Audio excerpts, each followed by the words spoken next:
Hey everybody, I welcome you all to Legal Studies. I hope you all are doing well. आज हम लोग administration of justice in India during British period हम लोग पढ़ने वाले हैं और जितना भी हम इस टॉपिक में पढ़ेंगे वो सब 1726 से पहले का होगा।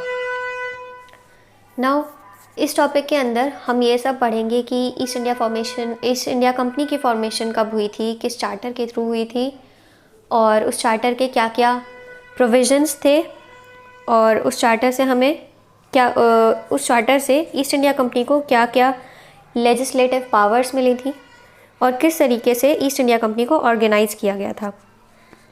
और चार्टर 1600 से एक छोटा सा चार्टर और जुड़ा हुआ है 1609 का, जिसमें कुछ रेनोवेशंस हुए थे चार्टर ऑफ 1600 में और रॉयल ग्रांट ऑफ 1615 और 1623 ये हम लोग नेक्स्ट वीडियो में पढ़ेंगे। सो बेसिकली आज हम लोग ईस्ट इंडिया कंपनी के बारे में पढ़ेंगे और उसकी फॉर्मेशन कैसे हुई थी ये पढ़ेंगे। So let's step into the video. Before we get into the further knowledge, सबसे पहले हम जानते हैं कि ईस्ट इंडिया कंपनी कब बनी थी और ये किस तरीके से बनी थी और इसका ओरिजिनल नाम क्या था। ईस्ट इंडिया कंपनी 1599 में बनी थी और कुछ लंदन मर्चेंट्स और अराउंड 215 एल्डरमेंट्स और कुछ लंदन सिटी के लोकल पीपल्स को मिला करके इस कंपनी को बनाया गया था, जिसके हेड थे George earl. Now east India company का जो सबसे पहले नाम रखा गया था वो काफ़ी लंबा सा नाम था, the governor and company of merchants of London trading into the east Indies. This was the original name of East India Company. I know it's quite long, but we have to learn it. और मैं next videos में अपनी previous video के questions भी पूछा करूँगी so that आपका कुछ रिवीजन हो जाए। अब इतने बड़े नाम के बाद में इसको later on east India company के नाम से जाना गया था। Now we are going to study about the Charter of 1600. Now comes the Charter of 1600. इस चार्टर के थ्रू ईस्ट इंडिया कंपनी की फॉर्मेशन हुई थी। सो लेट्स सी इस चार्टर में था क्या। The company was incorporated in England on December 31, 1600 by a charter of queen Elizabeth.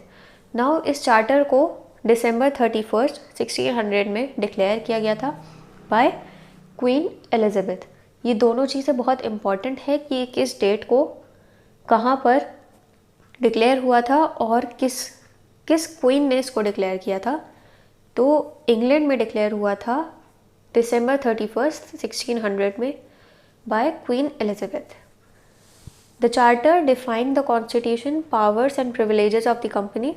इस चार्टर के थ्रू कंपनी को किस तरीके से मैनेज करना था, उसका कॉन्स्टिट्यूशन क्या होने वाला था और कंपनी को क्या क्या पावर्स और प्रिविलेजेस मिलने वाली थी, ये सब डिफाइन किया गया था। मैंने सारी चीज़ों को पॉइंट्स में लिखा है सो दैट इनको लर्न करना काफ़ी इजी हो जाता है और रिमाइंड भी बहुत अच्छे से रहता है।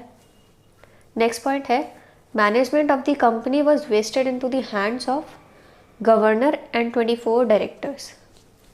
नाउ जो कंपनी थी उसका मैनेजमेंट एक गवर्नर के हाथ में था और बाकी 24 उसके डायरेक्टर्स थे।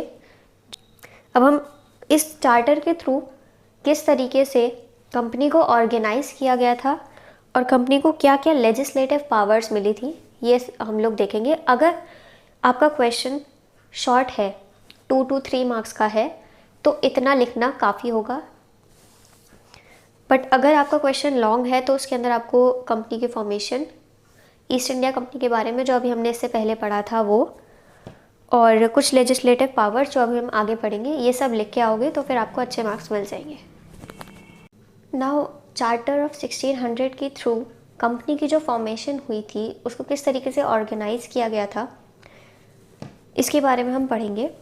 बेसिकली जो हम इस टॉपिक को पढ़ रहे हैं उसके अंदर हमें पढ़ना क्या है कि किस तरीके से ईस्ट इंडिया कंपनी इंडिया के अंदर इस्टेब्लिश हुई और किस तरीके से उसने इंडिया के अंदर जस्टिस को इंट्रोड्यूस कराया, किस तरीके से नई नई कोर्ट्स को इंट्रोड्यूस कराया गया था, किस तरीके से जो आज हम इंडियन कॉन्स्टिट्यूशन या जो भी कोड्स हमारी हैं वो किस तरीके से स्टेब्लिश हुई थी, ये हमें इस टॉपिक के थ्रू जानना है। कौन सा topic? Administration of justice in India by British settlement. तो कंपनी का ऑर्गेनाइजेशन किस तरीके से किया गया था? इनिशियली इस कंपनी को 15 ईयर्स के लिए स्टेब्लिश किया गया था, बट अगर इस कंपनी के बिज़नेस से कोई भी प्रॉब्लम्स क्रिएट होती हैं या फिर लॉस में जाता है ये बिज़नेस, तो ब्रिटिश क्राउन के पास ये पावर थी कि वो इस चार्टर को रिवोक कर सकता था। रिवोक मतलब ख़त्म कर सकता था on a notice of 2 years. मतलब जब उसको ये रियलाइज़ होता है कि अब ये कंपनी लॉसेस में जा रही है और इसका नुकसान हमें होने वाला है, तो एक शॉर्ट नोटिस पे, 2 साल के नोटिस पे, मतलब 2 साल बाद भी अगर कंपनी अपने लॉसेस को कवर नहीं कर पाती है तो इस कंपनी को ख़त्म कर दिया जाएगा। तो ये पावर ब्रिटिश क्राउन के पास थी। नाउ अब इसके अंदर जो फॉर्मेशन थी वो अभी हमने पहले पढ़ी थी कि एक गवर्नर थे और 24 उसके डायरेक्टर्स थे। अब इन 24 डायरेक्टर्स और गवर्नर ने मिलके कोर्ट ऑफ डायरेक्टर्स को फॉर्म किया था। बेसिकली जो ये गवर्नर और 24 डायरेक्टर्स हैं, ये कोर्ट ऑफ डायरेक्टर्स होते हैं, मतलब ये एक पार्ट है कोर्ट ऑफ डायरेक्टर का। नाउ ये कोर्ट ऑफ डायरेक्टर के जो मेंबर्स हैं, मतलब गवर्नर और 24 डायरेक्टर्स, ये हर साल इलेक्ट होते थे और जो इलेक्शन होता था इनका वो जनरल कोर्ट के थ्रू होता था। जनरल कोर्ट जो थी वो बेसिकली जो ब्रिटिश कोर्ट थी उन्हीं के थ्रू इनको पावर दी जाती थी, इनको प्लेसेस दिए जाते थे।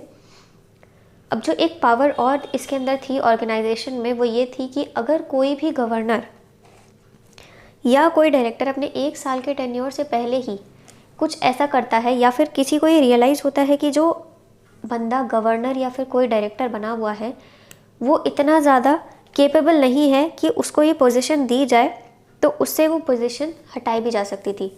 मतलब अगर वो इनसफिशिएंट है या अनफिट है अपनी पोजीशन के लिए, तो उसको 1 साल के टेन्योर को कंप्लीट करने से पहले ही रिमूव किया जा सकता था उसकी पोजीशन से, और उसकी जगह पर कोई नया गवर्नर या फिर डायरेक्टर आकर के वहाँ पर उसकी प्लेस लेता था। अब हम लेजिस्लेटिव पावर्स के बारे में पढ़ेंगे कि कंपनी को क्या क्या लेजिस्लेटिव पावर्स ग्रांट करी गई थी। So first point is the company was granted with certain limited powers of legislation. Company को कुछ लेजिस्लेटिव पावर्स प्रोवाइड करी गई थी। The charter authorized the company to make bylaws, ordinances, etc. for good government of its servant and officers. तो company को ये जो legislative powers provide करी गई थी, जो अथॉरिटी उसको दी गई थी, वो बाय लॉज, ऑर्डिनेंसेस और इसी तरीके की कुछ छोटी छोटी लेजिस्लेटिव पावर्स दी गई थी। इन पावर्स को देने का रीज़न ये था कि इन पावर्स के थ्रू वो कंपनी अपने जो गवर्नेंस है, अपने सर्वेंट्स, अपने ऑफिसर्स को अच्छे से गवर्न कर पाए और इसका मैनेजमेंट कंपनी का बहुत अच्छे से वर्क कर पाए।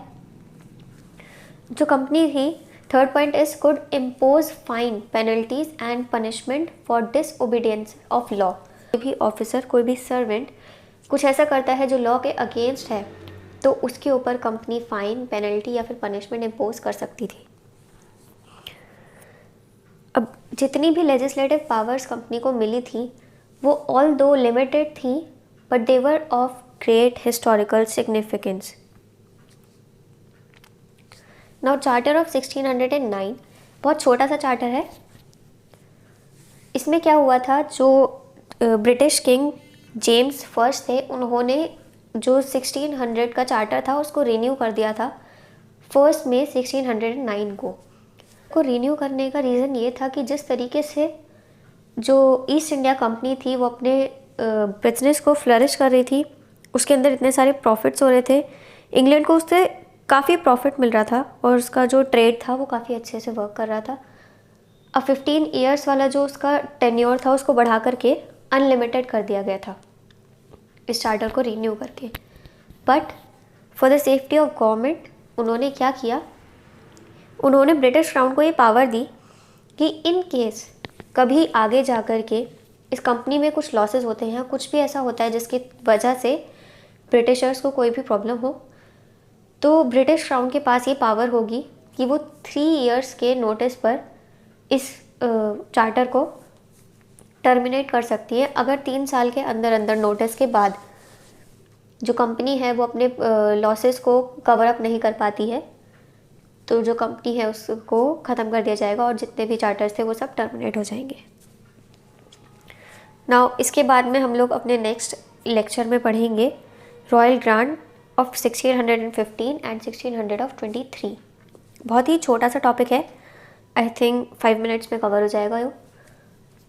तो नेक्स्ट वीडियो में मिलते हैं और इसको बहुत अच्छे से प्रिपेयर कर लें। नेक्स्ट वीडियो में मैं इस लेक्चर से कुछ क्वेश्चंस पूछूंगी।